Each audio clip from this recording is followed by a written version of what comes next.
Hello happy viewers, welcome to today's episode of Vegetarianism, the Noble Way of Living.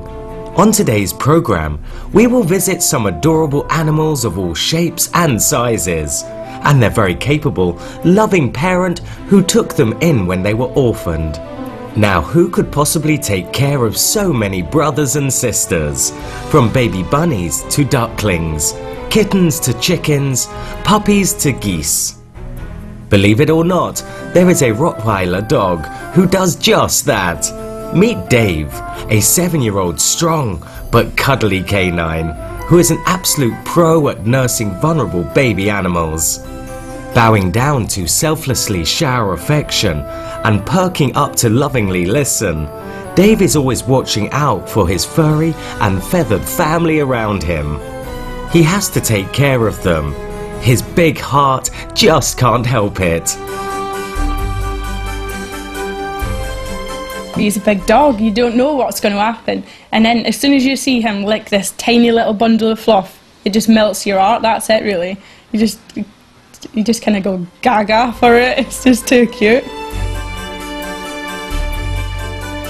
We went to visit Dave's nursery in Blackpool, United Kingdom. He shares a home with his human caregiver, Amanda Collins, who brings in neglected and unwanted young animals and nurtures them with Dave's help.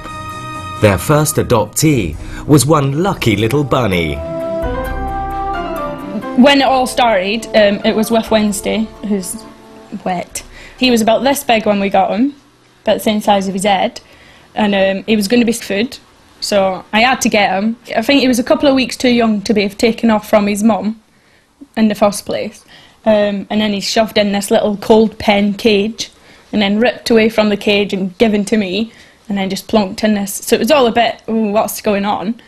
And I don't know whether he'd been handled or not, which usually they're not really handled.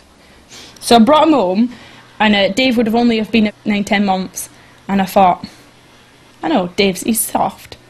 My mum was like, oh, but I just put the rabbit down on the floor, Dave looked, and then he just went over to him and then licked him, and then it was just from that moment on, that was it now, you couldn't separate them. And he curls up beside him, like, he'd licked him, and then lay down, and then the rabbit went and lay up in here, and then that was it. Dave, you sure are giving that bunny a bath. You bring a whole new meaning to the phrase shower of kisses. Of course, Wednesday does not mind one bit. After all, the bunny and canine had an instant connection with one another. I think human and animal, they don't really understand each other until a while after. But animal and animal, they just seem to know. Like they just know.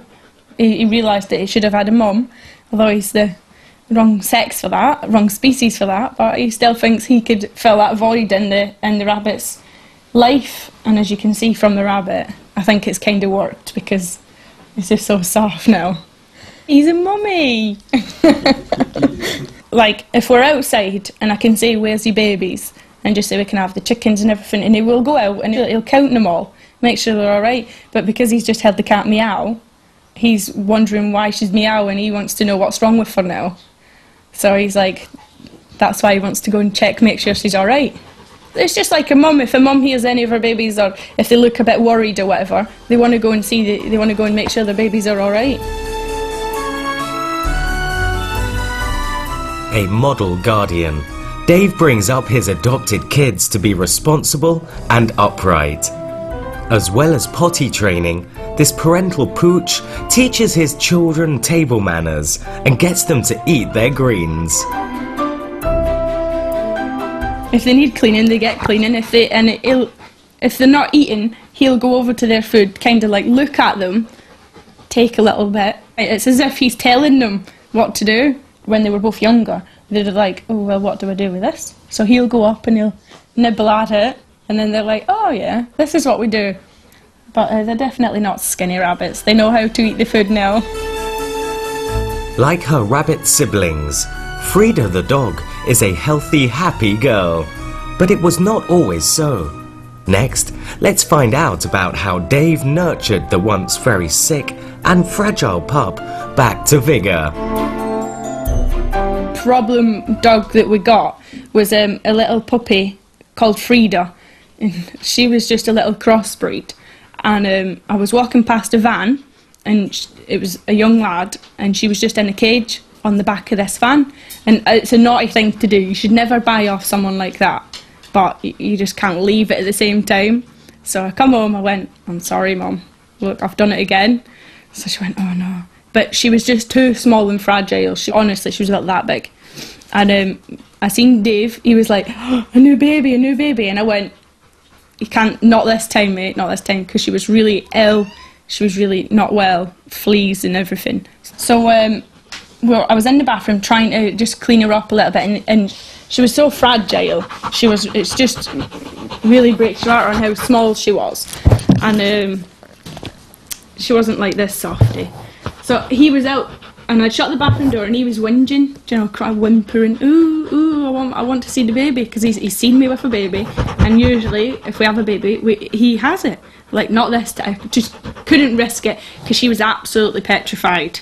So whinge, and he just would not leave us alone. Do you know, wherever she was, whatever room she was in, he was sitting outside that door moaning to get to her. So I looked at Mum and says, "Can we just try it? Because he's just not going to behave until we did." So I brought her down, sat her like this in front of Dave. He was like, "Oh yeah, baby." She was absolutely petrified.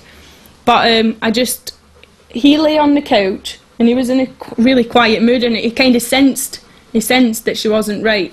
And I just sat her here, and then she cuddled up in here and went to sleep. And since then, that was it. But he had to help me toilet her. You know, they clean the bits, she goes to the toilet, because she'd never done that.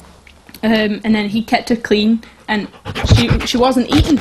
So someone said, "Have you got a surrogate mum?" And I went, "Well, I have, but he's a male." So they were laughing, and she says, "Well, put a bottle on him." So I had to rest the bottle here, and she was there, and I actually got her to eat. And then after a good couple of weeks, she built herself up and everything, and then she was running around. But it took her about 4 or 5 weeks to actually settle down with any other animals. But it was as if he knew that he really needed to be really quiet with her and really placid, and just lay there with this bottle on him, and it looks really funny. Funny as it may look, Dave does not care about looking buff and tough. All he cares about is the well-being of the little ones. Through his indiscriminate compassion and patience, he has helped so that they can move on to a forever cozy home, where they are cherished and receive the affection that they deserve. She was such a gorgeous little puppy, and she did turn out to be quite a happy little dog. So I managed to rehome her to this gorgeous little old couple, and she's really spoiled and everything now. She's got her own little pram. So that was quite good. My mum, myself and the vets all said she just wouldn't have made it another week, and that was definitely a good ending. Feeble Frida might not have survived without Dave's tender, meticulous care. He is truly amazing, a sentimental hero who, through the power of love, brings helpless little angels back to life. Another little life this super dad has recently saved is Rocky, the cute kitten. The latest one is a kitten who I have got, but he's hiding because he's terrified. We got him at a week and a half old. He had cat flu. Took him to 2 different vets, and they both said, "May as well put him to sleep now, he's not going to survive," because cat flu is quite a serious thing, and especially at that age. But we pushed through, and he was 0.5 of a gram, so you can imagine how light that is. Absolutely nothing to him. But again, Dave kind of stayed with him, he helped us toilet him, because it's a bit of a gross job. And it's hard for us to do it properly, but he kind of knows how to do it. So he'll toilet them. And he always sits, he's never far. Wherever the kittens go, he's like, "Oh, I have to just," and he'll plonk himself wherever they are. He'll stay with them. And if the cats are crying, he'll go and see if they're alright, cuddle up with them. But when the kiddies get to the teenage years, Daddy Dave's kisses are just not as fun anymore. When they're young, all the animals are like, yeah, I love this, I love this. And when they get older, they're like, leave us alone, Dave. Because he'll grab them to clean them, and he's like, they're like typical kids. Oh, Mum, get off. He just gets a bit embarrassing, bless him. It's not his fault. It's like a little old woman with a napkin and slobbers. Teenagers, they think they know everything. For his noble heart, Supreme Master Ching Hai is honouring Dave with the Shining World Loving Award and £1,500 for extra veg snacks, beds and a jacket.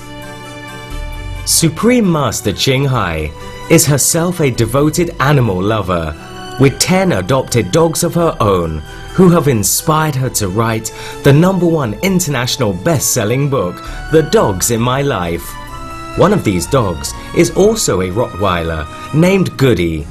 In a gathering with our association members in July 2009, Supreme Master Ching Hai revealed more about her special relationship with Goody and how animals respond to love. I wish that people do understand how to treat the animals and how to make them respond also. It was not that difficult. If you have love, they will respond. And in the book, I cannot say everything.